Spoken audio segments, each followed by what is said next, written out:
అందరికీ నమస్కారం. ఇప్పుడు ఈ దేశంలో హిందువులకి ఎందుకు న్యాయం జరగట్లేదు, అన్యాయం ఎందుకు జరుగుతుంది? 1947 తర్వాత మనకి స్వాతంత్రం వచ్చినా కూడా ఎందుకు న్యాయం జరగట్లేదు?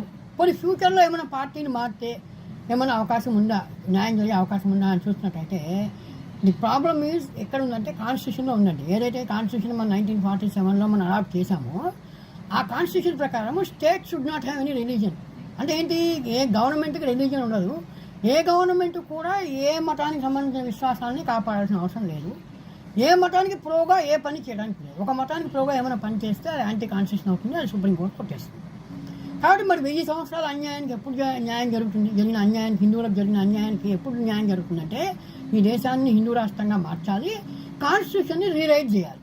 ఈ రెండూ జరిగినంత కాలము ఎంతమంది మేధావులు అరిచి గీపెట్టినా ఏం చేసినా ఆ శ్రీరామచంద్రుడు దిగి వచ్చినా ఈ దేశంలో హిందువులకు న్యాయం జరిగే అవకాశం లేదని మనం గమనించాలి. నమస్కారం.